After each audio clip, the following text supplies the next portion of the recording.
ओम शांति।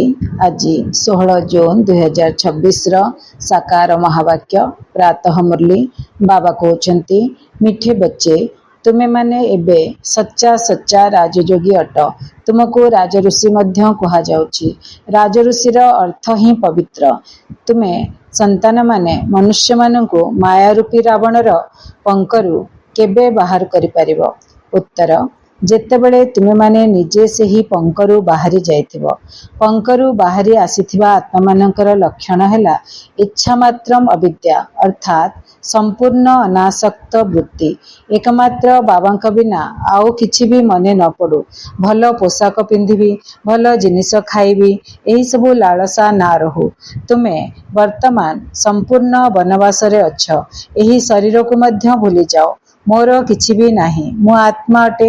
एहीपरि आत्मा अभिमानी पिला माने ही रावणर पंकरु मनुष्य मानंकु बाहर करि परिबे। गीत बजाय बाबा ने तू प्यार का सागर है। ओम शांति।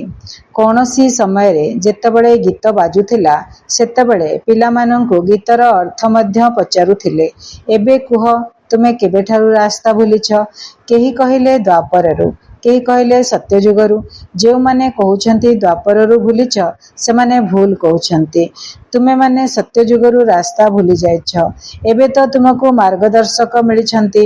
सत्यजुगरे मार्गदर्शक तुमे मार्गदर्शकंकु तुमे जानि नथिलो। सेठारे केही बाबांकु जानि ही नाहंती अर्थात भूली जाइछंती। भूलिबा मध्य ड्रामा रे निर्धारित होई रहिछि। एबे पुणी एबे से रास्ता बताइबाकु आछंती। कहिथांती ना प्रभु रास्ता बताओ। आमे सत्यजुगरु आरंभ करी बाबांकु भूली जाइछु। बुद्धि को क्रियाशील करिबा पई बाबा प्रश्न पचारुछंती। एही ज्ञान ही नियारा अटे। ज्ञानर सागर बाबा ही अटंती। बाबा सन्मुखरे बुझाउछंती मु ही ज्ञानर सागर अटे, सुखर सागर अटे। तुमे मध्य जानिछ वास्तव रे पतित पावन मध्य एकमात्र बाबा ही अटंती। एकथा तो भक्ति करुथुवा आत्मा माने मानुछंती शांतिधाम एवं सुखधाम हेला पवित्र दुनिया। तेबे सुखधाम एवं दुखधाम तो अधा अधा। एकथा तो पिला माने भल भावरे जानिछंती। अधा अधा माने सत्य त्रेता युग हेला सुखधाम, द्वापर कଳି युग हेला दुखधाम। दुख आरंभ हब द्वापर रे एते बेसी दुख नथिबो किंतु दुख मिश्रित हब। सुखधाम रो सुख सहित दुख मिश्रित हब। सुखधाम रे जमा भी दुख नथिला, एबे दुख ता संगे मिश्रित हब। तापरे दुख बढ़िबो, बढ़िकरी कଳି युगर शेष समय रे संपूर्ण दुख होई जिवो। तो एई भलिया ताकू कहा जाए अधा अधा काहेकि ना दुख मिसिबा आरंभ हैला।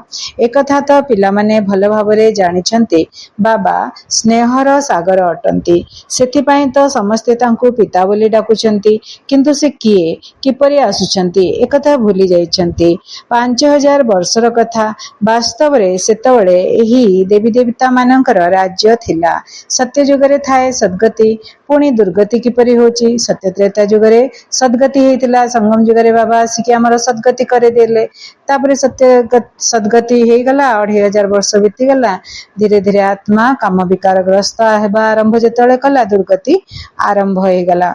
तो एथि पई कहउछंती बाबा ही आसी बुझाउछंती द्वापररु तुमर दुर्गति होईची। सेथि पई तो बाबांकु डाकुछंती जेतले काम विकार माने वाम मार्ग रे जिबा आरंभ कले देवी देवता आत्मा माने त्रेता जुगरे थिले। साधारण मनुष्य नथिले, विकार नथिला तांका जीवन रे। जेति विकार ग्रस्त हेले, जेमति वाम मार्ग रे चलिले, संगे संगे भूमिकंप हेकी पूरा धरती जहा थिला ऊपर सोनार पहाड़, हीरार पहाड़ सबु तळकु पोती हे गला।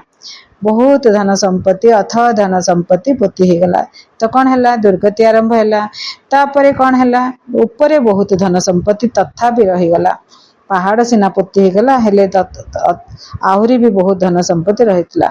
सेति पई भारत को जो विदेशी माने आसिले से माने भारत को सुनार चिड़िया बोली डाकिले, सुनार गंता घर बोली डाकिले। सुना नेबा पई, हीरा नेबा पई से माने आसिले। आसिकी विदेशी माने हम देश ऊपर आक्रमण कले। तो दुर्गति आहुरी बढ़िला। तो यही भलिया भारतर कहानी आगु को बढ़िला। तो बाबा कहउछंती ତୁମେ ଜାଣିଛ ଯେ ଏହା କୌଣସି ନୂଆ କଥା ନୁହେଁ। ବାବା କଳ୍ପ କଳ୍ପ ଆସୁଛନ୍ତି। ଏବେ ନିରାକାର ବାବା ଆତ୍ମାମାନଙ୍କୁ ବୁଝାଉଛନ୍ତି। କେହି ବି ନିଜର ଆତ୍ମାକୁ ଜାଣିନାହାନ୍ତି। ଏପରି କେବେ କେହି କହିବେ ନାହିଁ ଯେ ମୋ ଆତ୍ମାରେ ସମସ୍ତ ପାର୍ଟ ଭରି ହୋଇ ରହିଛି। କେବେ ହେଲେ କହିବେ ନାହିଁ ଯେ ମୁଁ ଅନେକ ଥର ଏହିପରି ହୋଇଛି, ଅଭିନୟ କରିଛି। ସେମାନେ ଡ୍ରାମାକୁ ଜାଣି ହିଁ ନାହାନ୍ତି। ଯଦିଓ ସେମାନେ ଲକ୍ଷ ଲକ୍ଷ ହଜାର ହଜାର ବର୍ଷ ବୋଲି କହୁଛନ୍ତି, ତଥାପି ଏହା ତ ଡ୍ରାମା ଅଟେ ନା। ଡ୍ରାମାର ପୁନରାବୃତ୍ତି ହେଉଛି। ଏହି କଥା ତ କହିବେ ନା। ଏହି ଜ୍ଞାନ ବାବା ହିଁ ପିଲାମାନଙ୍କୁ ସମ୍ମୁଖରେ ଦେଉଛନ୍ତି। ମୁଖ ଦ୍ୱାରା କଥା ହେଉଛନ୍ତି। ବ୍ରହ୍ମାଙ୍କ ପ୍ରକୃତିର ଶରୀର ରୂପୀ ପ୍ରକୃତିର ସାହାରା ନେଲେ ତ ବ୍ରହ୍ମାଙ୍କ ମୁଖଟାକୁ ୟୁଜ କଲେ ଜ୍ଞାନ ଦେବା ପାଇଁ। ସମ୍ମୁଖରେ ଦେଲେ। ସେତେବେଳେ ପିଲାମାନେ ଯାଉଥିଲେ ମାଉଣ୍ଟ ଆବୁରେ, ସେଠି ସେ ସମୟରେ 1950 ବେଳକୁ 1936ରୁ କହିବା ଆରମ୍ଭ କଲେ। 1936ରେ ତ ହାଇଦ୍ରାବାଦ ସିନ୍ଧ ପ୍ରଦେଶରେ ଥିଲେ, କରାଚିରେ ଥିଲେ, ତାପରେ ଭାରତକୁ ଆସିଲେ ମାଉଣ୍ଟ ଆବୁରେ। ତ ବ୍ରହ୍ମା ବାବା ଥିଲେ 1969 ପର୍ଯ୍ୟନ୍ତ। 1969 ଜାନୁଆରୀ 18ରେ ଶରୀର ଛାଡ଼ିଲେ। ତ ସମ୍ମୁଖରେ ଶିବ ବାବା ସମ୍ମୁଖରେ ମାନେ ବ୍ରହ୍ମାଙ୍କ ଶରୀରରେ ପିଲାମାନେ ସମ୍ମୁଖରେ ବସିକି କଥାବାର୍ତ୍ତା ହଉଥିଲେ, ଶୁଣୁଥିଲେ। ବାବା ତାଙ୍କୁ ବ୍ରହ୍ମାଙ୍କ ମୁଖରୁ ଜ୍ଞାନ ଦଉଥିଲେ। ତୁମେ ଜାଣିଛ ଆମକୁ ଶିବ ବାବା ବ୍ରହ୍ମାଙ୍କ ଦ୍ୱାରା ନିଜର କରି ବ୍ରାହ୍ମଣ କରାଇଛନ୍ତି। ତାଙ୍କୁ ବ୍ରହ୍ମା ବନେଇଲେ, ଆମକୁ ବ୍ରାହ୍ମଣ ବନେଇଲେ। ଇଏ ଶିବ ବାବାଙ୍କର ସନ୍ତାନ ଅଟନ୍ତି, ସ୍ତ୍ରୀ ମଧ୍ୟ ଅଟନ୍ତି। ବ୍ରହ୍ମା ତାଙ୍କର ସନ୍ତାନ ମଧ୍ୟ କହିଲେ ଚଳିବ, ଆଉ ତାଙ୍କର ସ୍ତ୍ରୀ ମଧ୍ୟ କହିଲେ ଚଳିବ। ସିଏ ହେଲେ ପୁରୁଷ, ଶିବ ବାବା ହେଲେ ପୁରୁଷ, ଆଉ ଇଏ ହେଲେ ବ୍ରହ୍ମାଙ୍କର ପ୍ରକୃତି ମାନେ ଶରୀର ରୂପୀ ପ୍ରକୃତି, ସେ ହେଲା ସ୍ତ୍ରୀ। ତ ପୁରୁଷ ଏବଂ ସ୍ତ୍ରୀ, ବାପା ମା। ଦେଖ କେତେ ପିଲାଙ୍କୁ ସମ୍ଭାଳୁଛନ୍ତି। ଏକୁଟିଆ ପୁରୁଷ ହୋଇଥିବା କାରଣରୁ ପିଲାମାନଙ୍କୁ ସମ୍ଭାଳିବା ପାଇଁ ସରସ୍ୱତୀଙ୍କୁ ସହଯୋଗୀ ରୂପରେ ଦାୟିତ୍ୱ ଦିଆଗଲା। ତାପରେ ଗୋଟେ ଷ୍ଟେପ ଆଉ ଗୋଟେ ଆଗକୁ କଣ ନେଲେ? ବ୍ରହ୍ମା ବାବା ତ ତଥାପି ପୁରୁଷ, ସେ ସିନା ଶିବ ବାବାଙ୍କର ସ୍ତ୍ରୀ ହେଲେ, ତାଙ୍କର ପ୍ରକୃତି ତାଙ୍କର ଶରୀରଟା ପ୍ରକୃତିଟା ସେ ୟୁଜ କଲେ ଶିବ ବାବା, କିନ୍ତୁ ତାଙ୍କର ଶରୀର ହିସାବରେ ସେ ତ ପୁରୁଷ ଅଛନ୍ତି। ତେଣୁ କେତେ ପିଲା ଥିଲେ, ଛୋଟ ଛୋଟ କନ୍ୟା ମାନେ ଥିଲେ, ଆଉ କୁମାରୀ ମାନେ ଥିଲେ, ଟିକେ ବଡ ବାଳିକା ମାନେ ଥିଲେ। ତ ତାଙ୍କୁ ଆଉ ମା ମାନେ ଥିଲେ, ତାଙ୍କୁ କେମିତି ସମ୍ଭାଳିବେ? ସେଥିପାଇଁ ତାଙ୍କୁ ପିଲାମାନଙ୍କୁ ସମ୍ଭାଳିବା ପାଇଁ ସରସ୍ୱତୀଙ୍କୁ ସହଯୋଗୀ ରୂପରେ ଦାୟିତ୍ୱ ଦିଆଗଲା। ମମ୍ମା ତାଙ୍କୁ ଡାକୁଥିଲେ ମମ୍ମା। ସେ ଥିଲେ ରାଧା। ତ ରାଧା ମଧ୍ୟ ବହୁତ କମ ବୟସରେ ଥିଲେ, କିନ୍ତୁ ସେ ମା ର ଯୋଗ୍ୟତା, ମା ବନିବାର ଯୋଗ୍ୟତା ତାଙ୍କର ବହୁତ ଥିଲା। ଜଗଦମ୍ବା ସିଏ ନା, ସେ ହେଲେ ଭଗବତୀ, ସେ ହେଲେ ଜଗଦମ୍ବା। ତେଣୁ ତାଙ୍କର ସେ କ୍ୱାଲିଟିଟା ଆରମ୍ଭରୁ ଦିଶିଲା, ତ ବନିଗଲେ ସିଏ ମମ୍ମା। ଏଇ କଥା କୌଣସି ଶାସ୍ତ୍ରରେ ନାହିଁ, ଏହା ହେଉଛି ବାସ୍ତବିକତା। ବାବା ହିଁ ରାଜଯୋଗ ଶିଖାଉଛନ୍ତି। ଯେଉଁମାନେ ରାଜଯୋଗ ଶିଖାଇଲେ ସେମାନେ ରାଜା ହେଲେ, 84 ଜନ୍ମ ନେଲେ। ବାଇବେଲ, କୋରାନ, ବେଦ ଶାସ୍ତ୍ର ଆଦି ତ ବହୁତ ପଢୁଛନ୍ତି, କିନ୍ତୁ କିଛି ହେଲେ ବି ବୁଝୁନାହାନ୍ତି। ତୁମେ କୌଣସି ତତ୍ତ୍ୱଯୋଗୀ ନୁହଁ। ତତ୍ତ୍ୱଯୋଗୀ ମାନେ ପାଞ୍ଚ ତତ୍ତ୍ୱର ଯୋଗୀ ଆମେ ନୁହଁ। ବ୍ରହ୍ମ ତତ୍ତ୍ୱର ବି ଆମେ ଯୋଗୀ ନୁହଁ। ଆମେ ବ୍ରହ୍ମ ତତ୍ତ୍ୱ ସହିତ ଯୋଗ ଲଗାଉନେ, ଆମେ ଶିବ ବାବାଙ୍କ ସହିତ ଯୋଗ ଲଗାଉଛେ। ଆମେ ବ୍ରହ୍ମ ଲୋକକୁ ଯାଉଛେ, କିନ୍ତୁ ବ୍ରହ୍ମ ଲୋକ ସହିତ ଯୋଗ ଲଗାଉନେ, ଆମେ ଶିବ ବାବାଙ୍କ ସହିତ ଯୋଗ ଲଗାଉଛେ। ସେମାନେ ସାଧୁ ସନ୍ନ୍ୟାସୀ ମାନେ, ସେମାନେ ବ୍ରହ୍ମ ଲୋକ ଯାଉଥିଲେ, ବ୍ରହ୍ମ ସହିତ ଯୋଗ ଲଗାଉଥିଲେ। ସେମାନେ ତାଙ୍କୁ ଶିବ ବାବାଙ୍କର ପରିଚୟ ନଥିଲା, ତେଣୁ ତାଙ୍କୁ କୁହାଯିବ ତତ୍ତ୍ୱଯୋଗୀ, ଆଉ ଆମକୁ ତତ୍ତ୍ୱଯୋଗୀ କୁହାଯିବ ନାହିଁ। ତୁମର ତ ବାବାଙ୍କ ସହିତ ଯୋଗ ରହିଛି, ଅର୍ଥାତ୍ ବାବାଙ୍କୁ ମନେ ପକାଉଛ। ତୁମେ ଏବେ ରାଜଯୋଗୀ ରାଜଋଷି ଅଟ, ଅର୍ଥାତ୍ ଯୋଗୀରାଜ ଅଟ। ରାଜା ମାନେ ଆତ୍ମା ରାଜା। ଆତ୍ମା ରାଜା ବନିକି ମନ ବୁଦ୍ଧି ସଂସ୍କାର ଉପରେ ଆତ୍ମା ରାଜା ବନିକି କାମ କରୁଛି। ଆଉ ଋଷି ମଧ୍ୟ ଅଛି, ରାଜଯୋଗୀ ମାନେ ସ୍ୱରାଜ୍ୟ ଅଧିକାରୀ। ମୁଁ ଆତ୍ମା ରାଜା, ମୋର କର୍ମେନ୍ଦ୍ରିୟ ସ୍ଥୂଳ ଏବଂ ସୂକ୍ଷ୍ମ କର୍ମେନ୍ଦ୍ରିୟ ଉପରେ ମୁଁ ରାଜତ୍ୱ କରୁଛି। ସ୍ଥୂଳ କର୍ମେନ୍ଦ୍ରିୟ ହେଲା ହାତ, ଗୋଡ, ଆଖି, ନାକ, କାନ, ପାଟି, ସ୍କିନ୍ ଇତ୍ୟାଦି। ଆଉ ସୂକ୍ଷ୍ମ କର୍ମେନ୍ଦ୍ରିୟ ହେଲା ମନ ବୁଦ୍ଧି ସଂସ୍କାର। ସେଥିପାଇଁ ବାବା କହୁଛନ୍ତି ତୁମେ ହେଲ ରାଜଋଷି। ତ ରାଜା ବନିକି ଆମେ ଏଇ ସମସ୍ତଙ୍କ ଉପରେ ରାଜତ୍ୱ କରୁଛେ, ନିଜକୁ ଠିକ ଭାବରେ ଚଲାଉଛେ। ବାବା ଡାଇରେକ୍ସନ ଦଉଛନ୍ତି, ମୁରଲୀରେ ବତଉଛନ୍ତି ଏଇଭଳିଆ କର। ଋଷି ମଧ୍ୟ ଅଛି, ଆମେ ସନ୍ନ୍ୟାସୀ ମଧ୍ୟ ଅଛି, ବୈରାଗୀ ମଧ୍ୟ ଅଛି। ଆମେ ଦୁନିଆ ସହିତ ଯୋଗ ଲଗାଉନେ, ଆମେ ପରମ ଧାମରେ ପରମ ପ୍ରିୟ ପରମ ଆତ୍ମା ଶିବ ବାବାଙ୍କ ସହିତ ଆମେ ଯୋଗ ଲଗାଉଛେ। ତେଣୁ ଆମେ ହେଲେ ଋଷି, ଅର୍ଥାତ୍ ଯୋଗୀରାଜ। ଯିଏ ପବିତ୍ର ରୁହନ୍ତି ତାଙ୍କୁ ଯୋଗୀ କୁହାଯାଏ। ସ୍ୱର୍ଗର ରାଜତ୍ୱ ନେବା ପାଇଁ ତୁମେ ଯୋଗୀ ହୋଇଛ। बाबा प्रथमे प्रथमे कहउछन्ति पवित्र हुओ तांकर नाम ही जोगी अटे तुमे सबु राजयोगी अट एहा तुम ब्रह्मा मुखवंशावली ब्राह्मण मानकर कथा तुमको राजयोग बाबा शिखौछन्ति तेणु तुमे विद्यार्थी होइगला ना विद्यार्थी को शिक्षक कौन केबे भूली पारिबे विद्यार्थी को शिक्षक कौन केबे भूली पारिबे जानिछ जे शिव बाबा आमको पाठ पढ़ौछन्ति किंतु पुणी भी माया भुलाई देउछि तुमे तुमर पढ़ाइला वाला शिक्षक को भूली जाउछ भगवान पढ़ौछन्ति एई कथा बुझीगले जाई निशा चढ़िबो स्कूल रे आईसीएस पढ़िले केते निशा रही थाए तुमे संतान माने तो 21 जन्म पाई एही राजयोगर पाठ पढ़ुछ तथापि तो पाठ पढ़िबाकू ही पढ़िबो ना कहउछन्ति राजविद्या मध्य पढ़िबाकू पढ़िबो भाषा आदि शिखिबाकू पढ़िबो बाबा कहउछन्ति सत्ययुगरे तुमे कौन कौन पढ़िबो राजविद्या पढ़िबो आ भाषा आदि पढ़िबो तुमे जानिछ जे सत्ययुगरु आमे एही रास्ता बुलिबा आरंभ करिछु आउ आमे बाबा को माने रखिने सत्ययुगरे अपरम धाम को भी माने रखिने आगु को कौन हबो हमको भी जाना नहीं भविष्य रे सत्ययुग परे त्रेता युग आसीबो ए ज्ञान भी रहिबनी पूर्वरु कौन थिला संगम युग थिला आमे बाबा को सहित मिलन करुथिले आमे राजयोगर अभ्यास करुथिले आमे मधुबन जाउथिले ए सब मध्य संपूर्ण रूपे भूली जिबा कौन पाठ पढ़िले राजयोग केतळे कले केते कले से सब भूली जिबा तो बाबा कहउछन्ति रास्ता भूलिबा आरंभ हे गला पुणी गोटे गोटे पीढ़ी जन्म परे जन्म तळको ओल्हौछु सत्ययुग रे जेतळे गोटे गोटे पीढ़ी माने 8टा पीढ़ी मो आत्मा 8टा पीढ़ी पार करिवे आपण आत्मा 8टा पीढ़ी पार करिवे तो ए भलिया गोटे गोटे जन्म 150 वर्ष आयुष रहिबो आउ गोटे गोटे पीढ़ी तळको ओल्हेबे जन्म परे जन्म तळको ओल्हौछु एबे तुमरो सब किछि माने पड़िछि एबे संगम युग रे हमको सब ज्ञान भगवान दे दोछन्ति तीन जुगर कहानी 4 जुगर कहानी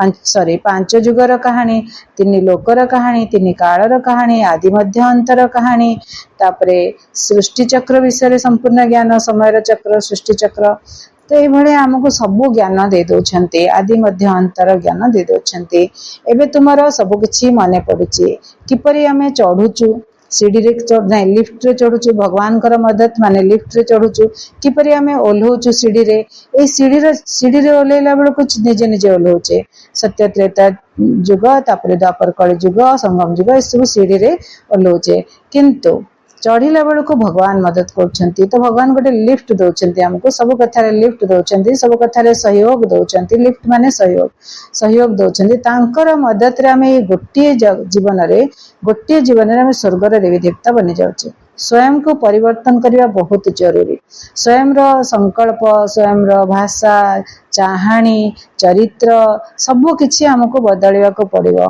कलिजुगर सबु कुसंस्कार को मारिकरी सत्य युगर देवी देवतांकर दैवी संस्कार को दैवी चरित्र को धारण करियार अछि एही सीढ़ीर चित्र को भल भाबरे माने पकाओ 84 जन्म पूरा हैला एबे हमको घर को जीवा को हेबो तेनु खुशी हेउची एहा हेउची बेहद्र नाटक अनलिमिटेड बहुत बड़ नाटक आत्मा केते छोट अभिनय करी करी आत्मा थकी गले कहूची बाबा रास्ता बताओ जहा फल रे आमे विश्राम पाइबु सुख शांति पाइबु तुमे सुखधाम रे थिबा समय रे तुम पाई सेठारे सुख शांति मध्य थाए सेठारे कोनोसी गंडगोल नाही आत्मा को सेठारे शांति मिली थाए शांतिर दुईटी स्थान रहिछि शांति धाम एवं सुखधाम दुखधाम रे अशांति रहिछि एहा पाठपढ़ा अटे तुमे जानिछ हमको बाबा सुखधाम को भाया शांतिधाम नहीं जाउछन्ति तुमको कहिबार आवश्यकता नाही तुमे जानिछ आमे एठा को अभिनय करिया को आसीछु पुणी घर को जीवु एही खुशी रहिछि शांति पाउछु बोली खुशी हेउ नाही अभिनय करिवा पई हमको मजा लागुछि खुशी हेउछु जानिछु जे बाबा को मने पकाइबा द्वारा विकर्म विनाश हेबो केही कहउछन्ति हमको मन को शांति मिलु किंतु एकथा मध्य भूल अटे विकर्म किपरि विनाश हेबो सेथिबाई आमे बाबा को मने पकाउछु मन तो शांत होई परिबो नाही कर्म बिना रही परिबो नाही बाकी अनुभव हेउछि आमे बाबा ठारू पवित्रता सुख शांतिर संपत्ति नेउछु तेणु खुशी हेबा दरकार एहा तो हेला दुखधाम एठारे सुख होई परिबो नाही मनुष्य शांतिधाम सुखधाम को भूली जाइछन्ति तेबे जहांक पाखरे बहुत पैसा अछि बाबा कहउछंती सेमाने भाबुछंती आमे सुखरे अछु। सन्यासी तो घर द्वार छाड़ी जंगल को चली जाइछंती, सेठारे कोनोसी गंडगोल तो हेउ नाही, तेबे शांत तो होई जाइथांती, किंतु ताहा हैला अल्प काल पय। आत्मार स्वधर्म जहा कि शांति अटे, सेथिरे तुमे शांति रे रही थाओ। सन्यासी जेतबेले जंगल को पळौछंती, शांति पाइबा पे पळौछंती, से जंगल रे तांको संगे कि अशांति करिवो? सेठरे तो केही नाहांती, केही तो गंडगोल हो नाहांती, तेबे सेठरे से जगह रे शांत हवा किछि बड़ कथा नुह। किंतु आमको बाबा कौन पढ़ेले? बाबा पढ़ेले तुमर आत्मार धर्म हैला शांति, आत्मार स्वधर्म हैला शांति। तुम्हें अशांति तुमर धर्म नुह, सेटा पर धर्म। तुमको भल लगिबनी अशांति। जदि किए व्यक्ति बहुत अशांत हो जाए, से बहुत कोशिश करिके निजे निजको से शांत करिवो, मानिबो जेमिति हेले शांति को। तो ये भलिया आमे निजे एटा प्रैक्टिकल करिके देखंतु, नहले आपनकर निश्चित भाव रे अनुभव बितिबो। आत्मार स्वधर्म हैला शांति। तो सेथिरे तुमे शांति रे रहिथाओ। एठारे तो प्रवृत्ति रे आसीबाकू ही पड़िबो, अभिनय करिबाकू ही पड़िबो, एठाकू कर्म करिया पई ही आसीथांती। ए जो दुनिया, ए जो वर्ल्ड, ए जो विश्व, ए विश्व रे हमको प्रवृत्ति रे रहिबाकू पड़िबो। प्रवृत्ति माने परिवार सहित रहिबाकू पड़िबो। हम परिवार रे जन्म होचे, पुनी परिवार गठन करूचे, तेणु हमको प्रवृत्ति रे रहिबाकू पड़िबो, अभिनय करिबाकू ही पड़िबो। शरीर मिलिला माने निश्चित भाव रे आमे अभिनय करिबा, ए संसार रे कर्म करिबा, कर्म क्षेत्र एठाकू कर्म करिबा पाई ही आसीचे। शरीर मिली कौन पाए? आत्मा आसला ऊपर कहीं परम धाम रू कहीं आसला, मुक्ति धाम रू कहीं आसला, शांति धाम रू कहीं आसला? कर्म करने आसला। कर्म करने तो आम आत्मा को निश्चित आसवाक ही हेबो। जेहेतु आत्मा अच्छी, तार ये संसार रे किसी ना किसी अल्प हो बहुत हो रोल अच्छी। आमे आत्मा मानकर अधिक रोल अच्छी। आमे सत्यजुग आसिले, अन्य आत्मा माने एबे आसुचंती। संसार रे जनसंख्या वृद्धि होची, आत्मा माने आसुचंती, गोटे गोटे शरीर धारण करुचंती।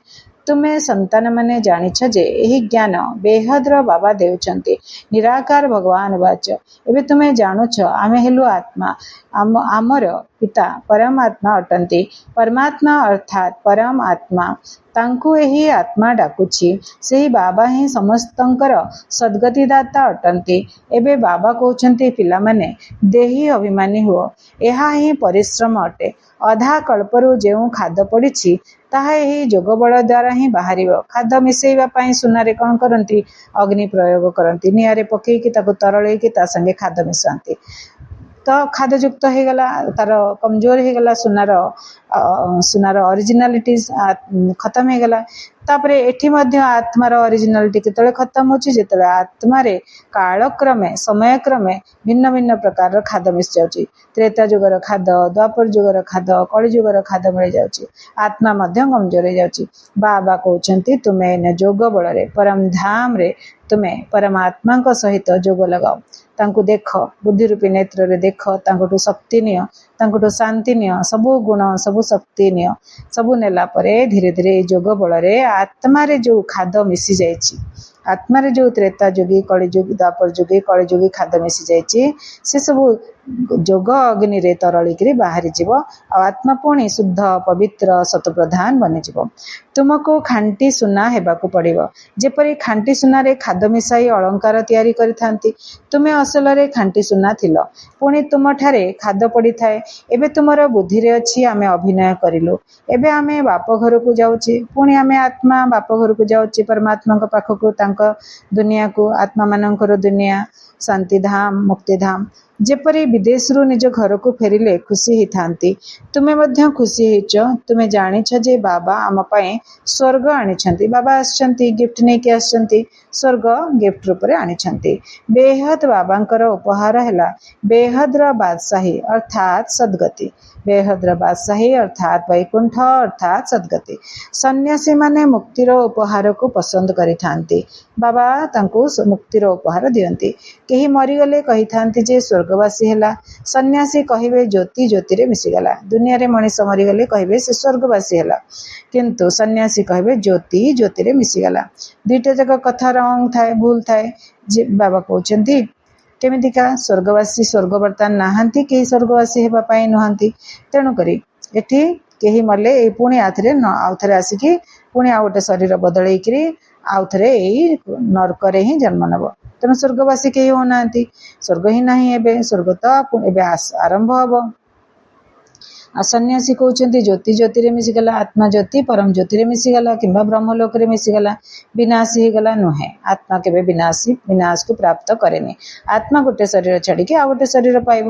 ତେଣୁ ଜ୍ୟୋତି ପୁଣି ପରଜନ୍ମରେ ସେ ସନ୍ନ୍ୟାସୀ ହେଇପାରେ, କିନ୍ତୁ ସନ୍ନ୍ୟାସ ହବାର ତାର ସଂସ୍କାର ହେଇଯାଇଛି, ସେ ପୁଣି ପରଜନ୍ମରେ ସନ୍ନ୍ୟାସୀ ହେଇପାରେ, କିନ୍ତୁ କେବେ ହେଲେ ସେ ବିନାଶ ହବନି, ସେ ପୁଣି ଏଇ ଜନ୍ମରେ ଜନ୍ମ ହବ। ତ ବାବା କହୁଛନ୍ତି ଜ୍ୟୋତି ଜ୍ୟୋତିରେ ମିଶିଗଲା, ଯେଉଁଥିରେ ସମସ୍ତେ ମିଶିଯିବେ। ବ୍ରହ୍ମ ତ ରହିବାର ସ୍ଥାନ ଅଟେ, ଯେଉଁଠାରେ ଆମେ ଆତ୍ମା ମାନେ ରହିଥାଉ। ବାକି କୌଣସି ଜ୍ୟୋତି ଅଥବା ନିଆଁ ନାହିଁ ଯେଉଁଥିରେ ସମସ୍ତେ ମିଶିଯିବେ, ତାହା ବ୍ରହ୍ମ ମହତ୍ତତ୍ଵ ଅଟେ। ଜ୍ୟୋତି କିମ୍ବା ନିଆଁ ନାହିଁ ଯେଉଁଥିରେ ସମସ୍ତେ ମିଶିବାର ଅଛି, ସେଟା ଭୁଲ ଜ୍ଞାନ ଦେଇଛନ୍ତି। ସ୍ୱୟଂ ଭଗବାନ ଆମକୁ ସତ୍ୟ ଜ୍ଞାନ ପଢଉଛନ୍ତି, ତାହା ହେଲା ବ୍ରହ୍ମ ମହତ୍ତତ୍ଵ। ବ୍ରହ୍ମ ମହତ୍ତତ୍ଵ ଏଇ ନୀଳ ଆକାଶ ଉପରେ ବ୍ରହ୍ମ ମହତ୍ତତ୍ଵ, ଯେଉଁଠି ଆତ୍ମା ମାନେ ରହିଥାନ୍ତି।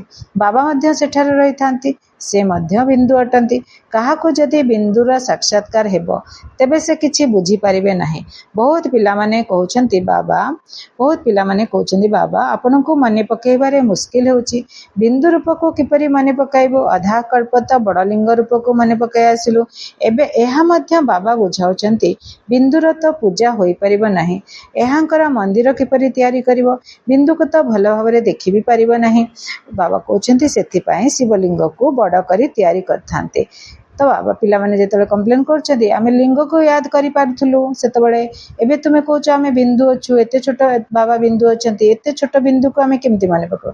ବାବା ତାକୁ ଏକ୍ସପ୍ଲେନ କରୁଛନ୍ତି, ତାର ବୁଝାଉଛନ୍ତି ଅର୍ଥ କି ତମେ ଏତେ ଛୋଟ ବିନ୍ଦୁର ପୂଜା କରିପାରିନଥାନ୍ତା। ଆମେ 2500 ବର୍ଷ ଶିବ ବାବାଙ୍କୁ ପୂଜା କଲେ, ଦ୍ୱାପର ଯୁଗରେ ପୂଜା କଲେ, ପୁଣି କଳି ଯୁଗରେ ପୂଜା କଲେ, ତ ଏତେ ବର୍ଷ 1000 ବର୍ଷ ଆମେ ବାବାଙ୍କର ପୂଜା କେମିତି କରିବା? ମନ୍ଦିର କେମିତି ବନେଇବା? ବିନ୍ଦୁର ତ କିଛି ହେଇପାରିବନି। ତେଣୁକରି ତୁମେ ଏତେ ବଡ଼ ଲିଙ୍ଗ ବନେଇଲ, ନିରାକାର ଲିଙ୍ଗ। ତୁମେ ନିରାକାର ବିନ୍ଦୁଙ୍କୁ ୟାଦ କର, ଏନେ ଚେଞ୍ଜ କର ନିଜର। କାହିଁ କରିପାରିବ? ନିଶ୍ଚିତ କରିପାରିବ। ଭଗବାନ ମଦତ ଦଉଛନ୍ତି, ଲିଫ୍ଟ ସହଯୋଗ ସବୁ ତ ଭଗବାନ ଦଉଛନ୍ତି। ବିନ୍ଦୁକୁ ତ ଭଲ ଭାବରେ ଦେଖି ବି ହୋଇନଥାଏ, ସେଥିପାଇଁ ଶିବଲିଙ୍ଗକୁ ବଡ଼ କରି ତିଆରି କରିଥାନ୍ତି। ବାକି ଆତ୍ମା ମାନଙ୍କର ପ୍ରତୀକ ଶାଳିଗ୍ରାମ, ଶିବ ବାବାଙ୍କର ପ୍ରତୀକ ଶିବଲିଙ୍ଗ, ଆତ୍ମା ମାନଙ୍କର ପ୍ରତୀକ ଶାଳିଗ୍ରାମ। କାରଣ ଆମେ ହେଲେ ଆତ୍ମା ଆଉ ସେ ହେଲେ ପରମାତ୍ମା। ଆମେ ବି ବିନ୍ଦୁ, ସେ ହେଲେ ବିନ୍ଦୁ। ବହୁତ ଛୋଟ ଛୋଟ ତିଆରି କରିଥାନ୍ତି, ଅଣ୍ଡା ଭଳି ତିଆରି କରିଥାନ୍ତି ଶାଳିଗ୍ରାମକୁ। କେତେ କରନ୍ତି, କେତେ ହଜାର କରିବେ, କେତେ ଲକ୍ଷ କରିବେ। ଯେତେ ବଡ଼ ସାହୁକାର ସେତେ ଲୋକ ଲଗେଇକି ସେତେ ବିନ୍ଦୁ ମାଟିରେ ସବୁ ଗଢ଼ିକି ଥୋଇବେ, ପୂଜା କରିବେ। ପୂଜା ହେଲା ପରେ ତାପରେ ପୁଣି ପାଣିରେ ମିଶେଇ ଦେବେ, ତ ନହେଲେ ମାଟିରେ ମିଶେଇ ଦେବେ। ତ ଅଣ୍ଡା ଭଳିଆ ସେମାନଙ୍କୁ ତିଆରି କରନ୍ତି ଗୋଲ ଗୋଲ କରିକି। କହିବେ ପୂର୍ବରୁ କାହିଁକି ଏକଥା କହିଲ ନାହିଁ ଯେ ପରମାତ୍ମା ବିନ୍ଦୁ ଭଳି ଅଟନ୍ତି? ବାବା କହୁଛନ୍ତି ସେ ସମୟରେ ଏକଥା କହିବାର ଅଭିନୟ ହିଁ ନଥିଲା। ଛୋଟ ପିଲା ଥିଲେ, ତ ବାବା ତାଙ୍କୁ ଆରମ୍ଭରୁ ଏତେ ବଡ଼ ଜ୍ଞାନ ଦେଲେନି। ଆଗ କହିଲେ ଏଇଭଳିଆ ନିରାକାର, ଏଇଭଳିଆ ଶିବଲିଙ୍ଗ, ତମେ ତାଙ୍କୁ ପୂଜା କର, ତମେ ତାଙ୍କୁ ୟାଦ କର। ତାପରେ ଧୀରେ ଧୀରେ ପିଲାମାନେ ବଡ଼ ହେଲେ, ଯେତେବେଳେ ବହୁତ ପିଲା ଥିଲେ ସେତେବେଳେ, ସେଥିଲାଗି ତାଙ୍କୁ ଧୀରେ ଧୀରେ ବୁଝେଇଲେ, ଆରେ ତୁମେ ICS ଆରମ୍ଭରୁ କାହିଁକି ପଢୁନ? ଆରମ୍ଭରୁ ତ ପିଲା ଅ ଆ ଇ ପଢିବେ ନା, ସେ କଣ ICS ପଢିବେ ଆରମ୍ଭରୁ? ଆଗ ପାଠ ପଢୁ, ଧୀରେ ଧୀରେ ପାଠଟାର ବଢେ। ତ ବାବା କହୁଛନ୍ତି ପାଠ ପଢାର ମଧ୍ୟ କାଇଦା ଅଛି ନା। କେହି ଏପରି କଥା କହିଲେ ତୁମେ କହିପାରିବ ଆଚ୍ଛା ବାବାଙ୍କୁ ପଚାରିବ, ଅଥବା ଆମଠାରୁ ବଡ଼ ଶିକ୍ଷକ ଅଛନ୍ତି ତାଙ୍କୁ ଲେଖିକରି ପଚାରିବ। ବାବାଙ୍କର ଯଦି ବତାଇବାର ଥିବ ତେବେ ବତାଇବେ, ଅଥବା କହିବେ ଆଗକୁ ଗଲେ ବୁଝିପାରିବ। ଗୋଟିଏ ସମୟରେ ତ ସବୁ କଥା ଶୁଣାଇବେ ନାହିଁ। ଧୀରେ ଧୀରେ ବାବା ସବୁ କଥା ଖୋଲୁଛନ୍ତି, ସବୁ ରହସ୍ୟ ଗୋଟେ ଗୋଟେ ଗୋଟେ ଗୋଟେ କରିକି ଖୋଲୁଛନ୍ତି। ଗୋଟିଏ ଏକା ସମୟରେ କଣ ସବୁ କଥା ବୁଝେଇ ପାରିବେ? କୌଣସି ଟିଚର ଏକା ସମୟରେ ସବୁ କଥା ବୁଝେଇ ପାରିବେ? କେବେ ହେଲେ ହେଇପାରିବନି। ଧୀରେ ଧୀରେ ବୁଝେଇବେ। ଏସବୁ ନୂଆ କଥା। ତୁମର ବେଦ ଶାସ୍ତ୍ରରେ ଯାହା ଅଛି ବାବା ବସି ତାର ସାରାଂଶ ବୁଝାଉଛନ୍ତି। ଏହା ମଧ୍ୟ ଭକ୍ତି ମାର୍ଗରେ ନିର୍ଦ୍ଧାରିତ ରହିଛି। ପୁଣି ମଧ୍ୟ ତୁମକୁ ପଢିବାକୁ ହିଁ ପଡିବ। ଏହି ଭକ୍ତିର ତଥା ପତିତ ହେବାର ଅଭିନୟ କରିବାକୁ ପଡିବ। ଆଗ ଭକ୍ତି କରିବ, ପତିତ ମଧ୍ୟ ହବ, ତ ଏସବୁ ଜିନିଷ ତୁମକୁ ଅଭିନୟ କରିବାକୁ ପଡିବ। କହନ୍ତି ଭକ୍ତିର ପଙ୍କରେ ଫସି ଯାଇଛୁ, ବାହାରୁ ତ ବହୁତ ସୁନ୍ଦର ଦେଖାଯାଉଛି। ଯେପରି ମୃଗତୃଷ୍ଣାର ଉଦାହରଣ ଦେଉଛନ୍ତି, ଭକ୍ତି ମଧ୍ୟ ବହୁତ ଆକର୍ଷକ ହୋଇଥାଏ। ବାବା କହୁଛନ୍ତି ଏହା ମୃଗତୃଷ୍ଣା ଅଟେ। ମୃଗତୃଷ୍ଣା ସମାନ ଏହି ପଙ୍କରେ ବୁଡି ଯାଉଛନ୍ତି, ତେଣୁ ବାହାରିବା ହିଁ ମୁସ୍କିଲ ହୋଇଯାଉଛି। ଏକଦମ ବୁଡି ଯାଉଛନ୍ତି ଭକ୍ତିରେ। ବାବା କହୁଛନ୍ତି ପଙ୍କରୁ ବାହାର କରିବାକୁ ଯାଉଛନ୍ତି, ପୁଣି ନିଜେ ହିଁ ଫସି ଯାଉଛନ୍ତି। ବହୁତ ଲୋକମାନେ ପଙ୍କରେ ବୁଡିକିରି ଅଛନ୍ତି, ଆମର ଭାଇ କିମ୍ବା ଭଉଣୀ ତାଙ୍କୁ उद्धार करने जी पंकरे माने भक्तिर पंकरे विकार पंकरे बुड़िकी अच्छा बाहर करने जी किंतु देखिकी प्रभाव रे प्रभावित हो तो ये फायदा किसी है ना। तो से लगी बाबा बुझाऊँ ना तुम्हें शक्तिशाली बनिकी जाओ एवं अन्य मान पंकरु काढ़ी नहीं आस। यही बहुत फसीगले आश्चर्यजनक भाव में शुणुंट कहते अन्य को बाहर करुँच चालू चालू पुणी निजे ही पंकरे बुड़ी जाउछंती। ये सब खेल चलुची सब बेल बहुत पिला आसबे जीवे केते भल भल फास्ट क्लास पिला माने थिले पुणी से बाहर करने बहुत मुश्किल हो जाउची। बाबा को भूली जाउथिबारु पंकरु बाहर करने केते परिश्रम करने को पड़ुची जेते बुझाइले भी बुद्धि रे रहु नाही। एबे तुमे बुझी पारुछ जे आमे माया रूपी रावणर पंकरु केते बाहरी पारिछु। जेते जेते तुमे पंकरु बाहरी जीव सेतिके सेतिके खुशी हेबो। जे निजे पंकरु बाहरी थिबे अन्य माननकु बाहर करिबा पई तांका पाखरे निश्चित शक्ति थिबो। तीर चालक केही केही बहुत कुशली योद्धा होइथांती केही पुणी दुर्बल होइथांती। एकलव्य मध्य अर्जुनंकर मध्य उदाहरण रहिछि। अर्जुन साथी रे रहुतिले। अर्जुन जन को कहा जाओ नाही। जे बाबांकर होई बाबांक साथी रे रहिथांती तांको अर्जुन कहा जाए। जे बाबांकर होई बाबांक साथी रे रहिथांती तांको अर्जुन कहा जाए। से हेले ज्ञान अर्जन कला वाला अर्जुन, साथी रे रहिला वाला एवं बाहर रहिला वाला। साथी रे जे रहउचंती बाबांक साथी रे से हेले अर्जुन, बाहर रहिला मध्य प्रतियोगिता बाहर रहिला वालांक मध्य प्रतियोगिता करा जाउछि। एठी बाबा एकलव्यंकर कहानीटा को उदाहरण रूप में रखिले। तो एकलव्य किए थिले? एकलव्य जने शबर थिले, गोटे युवक थिले। आउ अर्जुन द्रोणाचार्यंकर शिष्य थिले। से राजकुमार थिले। खाली एकुटिया अर्जुन नथिले, आहुरी राजकुमार आउ तांकर भाई माने समस्ते युद्ध विद्या शिखुथिले, तीर चलैबा शिखुथिले। तो अर्जुन नंबर 1 स्टूडेंट थिले। आउ एकलव्य शबर थिले, बाहर थिले। से आसिकी द्रोणाचार्य को कहले मु शिखा को चाहूँगी। द्रोणाचार्य कहले ना एटा राजकुमार मानकर क्लास, एठिरे तमे साधारण लोक माने मिसी परिबानी। तो से बाहर गछपत्र भितर लुचि लुचिकी शिखिले। तांको केमिति से अर्जुन को शिखौछंती। द्रोणाचार्य को से गुरु गोटे मूर्ति बनै कि तांको गुरु भलिया मानिले तांको एवं तांको शिखिले।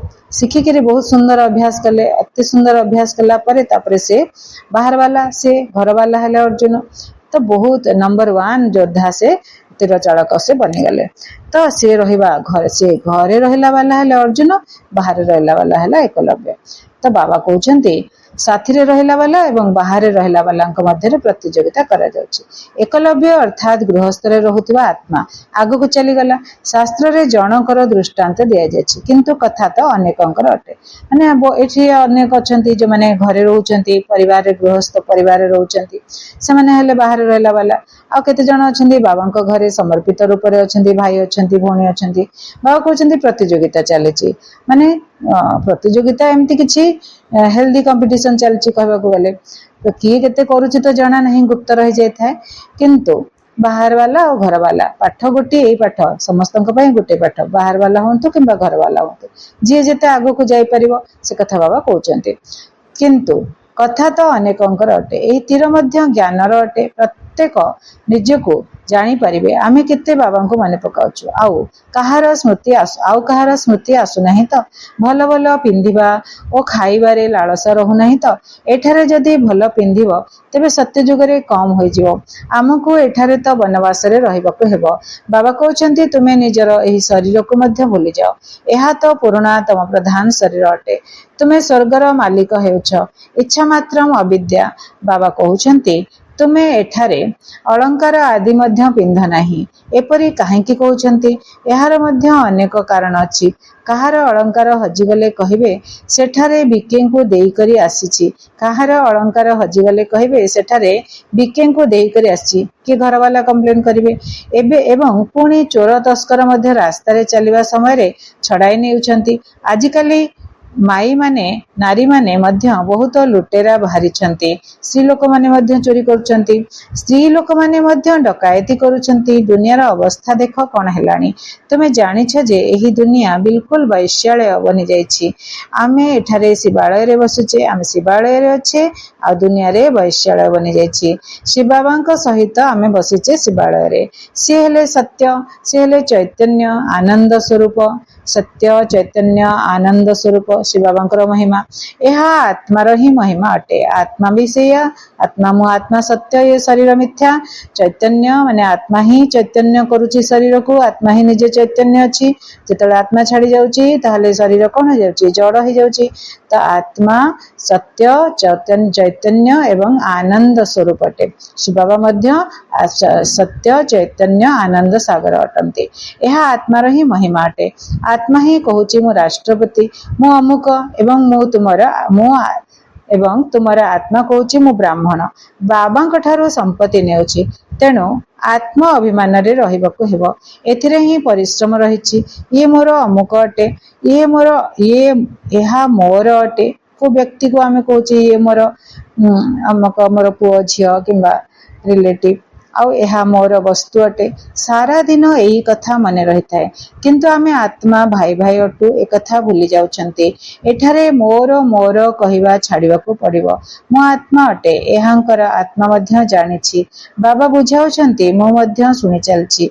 प्रथमे मो सुनुछि, जदियो मो मध्य सुनाई पारिबी, किंतु पिलामानंकर कल्याण अर्थे कहूछि। तुमे सर्वदा भाव जे शिव बाबा बुझाउछंती। विचार सागर मंथन करिबा पिलामानंकर काम अटे। जेपरि तुमे करूछ सेपरि मो मध्य करूछि। नचेत प्रथम नंबर रे किपरि जीवी। ब्रह्मा बाबा विचार सागर मंथन करिकी एते बड़ मुरली लिखुछंती, शिव बाबा लिखुछंती जहा बुझाउछंती जहा, पुनि ब्रह्मा बाबा बहुत कथा बुझाउछंती। तो विचार सागर मंथन करिकरी पिलामान को बुझाउछंती। जेपरि तुमे करूछ सेपरि मो मध्य करूछि, ब्रह्मा बाबा कहउछंती। ब्रह्मा बाबा कहउछंती नचेत प्रथम नंबर रे किपरि जीवी। ब्रह्मा बाबांकर लक्ष्य थिला प्रथम नंबर रे जीवा पय, श्री कृष्ण बनिबार, नारायण बनिबार, जगन्नाथ बनिबार। तेणु करी से बहुत सेवा ए प्रकार करथिले, किंतु निजको गुप्त रखुछि। किंतु ब्रह्मा बाबा कहउछन मु निजको गुप्त रखुछि। अच्छा, मीठा मीठा सिकिला दे संतान मानक प्रति माता पिता बाप दादांकर मधुर स्नेह संपन्न शुभेच्छा एवं सुप्रभात। आत्मिक पितांकर आत्मिक संतान मानक नमस्ते। आमे आत्मिक संतान मानकर आत्मिक पितांक प्रति बहुत बहुत याद प्यार एवं नमस्ते। शुक्रिया मेरे बाबा, बहुत बहुत शुक्रिया। धारणा पाई मुख्य सारांश, मोर मोर छाड़ी निजको आत्मा भाबिबाको हेबो। आत्मा अभिमानी होई रहिबार मेहनत करिबाको पड़िबो। एठारे बिल्कुल वनवासी अवस्था रे रहिबाको पड़िबो। कोनोसी भी पिंधिबा खाइबार इच्छारो मुक्त, इच्छा मात्रम अविद्या हेबाको पड़िबो। 2 नंबर, अभिनय करिबा सहित बा कर्म करी मध्य निजर शांति स्वधर्म रे स्थित होई रहिबाको हेबो। शांति धाम एवं सुख धाम को स्मरण करिबाको हेबो। एही दुख धाम को भूली जिबाको हेबो। वरदान, रुहाब अर्थात आत्मिक निशा एवं रहम अर्थात दया भावर गुण द्वारा विश्वर नवनिर्माण करुथुवा विश्व कल्याणकारी भव। रुहाब अर्थात आत्मिक निशा एवं रहम अर्थात दया भावर गुण द्वारा विश्वर नवनिर्माण करुथुवा विश्व कल्याणकारी भव। विश्व कल्याण बाबा बुझाउछंती। विश्व कल्याणकारी हेबा पय मुख्य रूप रे दुईटी धारणा आवश्यक। गोटे हेला ईश्वरीय रुहाब, आ गोटे हेला अन्यटी हेला रहम, आत्मिक निशा एवं रहम दया भाव। गोटे हेला ईश्वरीय रुहाब एवं अन्यटी हेला रहम।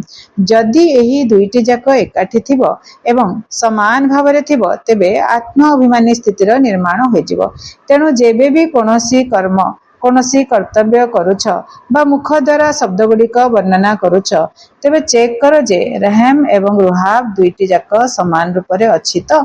दया भाव एवं आत्मिक नशा समान भाव रे अछि तो। शक्ति मानकर चित्र रे एही दुईटी जाक गुणर समानता देखा जायछि एवं एही दुईटी रे एही दुईटीर आधार रे विश्व नवनिर्माण कार्य रे निमित्त होई परिबो। स्लोगन कहउछंती बाबा, बाबांकर स्नेह पाइबा पय व्यर्थ संकल्प गुडी को त्याग कर दियो। एहा ही हेउची प्रकृत बलिदान। एहा ही हेउची प्रकृत बलिदान। अव्यक्त इशारे हैं सर्वदा हर्षित रहिबा पय निजर स्वभाव को सरल कर एवं सहनशील ସହନଶୀଳ ହୁଅ। ତ ବାବା କହୁଛନ୍ତି ଯିଏ ନିଜେ ଯେତିକି ସରଳ ହୋଇଥିବ ସେହି ଅନୁସାରେ ତାଙ୍କର ଯୋଗ ମଧ୍ୟ ସରଳ ହୋଇଥିବ। ଯିଏ ନିଜେ ଯେତିକି ସରଳ ହୋଇଥିବ ସେହି ଅନୁସାରେ ତାଙ୍କର ଯୋଗ ମଧ୍ୟ ସରଳ ହୋଇଥିବ। ଯିଏ ଯେତିକି ସବୁ କଥାରେ ସ୍ପଷ୍ଟ ଅର୍ଥାତ୍ ସଫା ଥିବ ସେତିକି ସରଳ ମଧ୍ୟ ହୋଇଥିବ। ଯିଏ ନିଜ ଯେପରି ହୋଇଥାଏ ତାଙ୍କର ରଚନା ମାନଙ୍କ ଭିତରେ ମଧ୍ୟ ସେହି ସଂସ୍କାର ରହିଥାଏ। ତେଣୁ ପ୍ରତ୍ୟେକ ଗୁଣର ବାସ୍ତବିକ ସ୍ୱରୂପର ଦୃଷ୍ଟାନ୍ତ ହୁଅ। ଆଚ୍ଛା, ଓମ୍ ଶାନ୍ତି।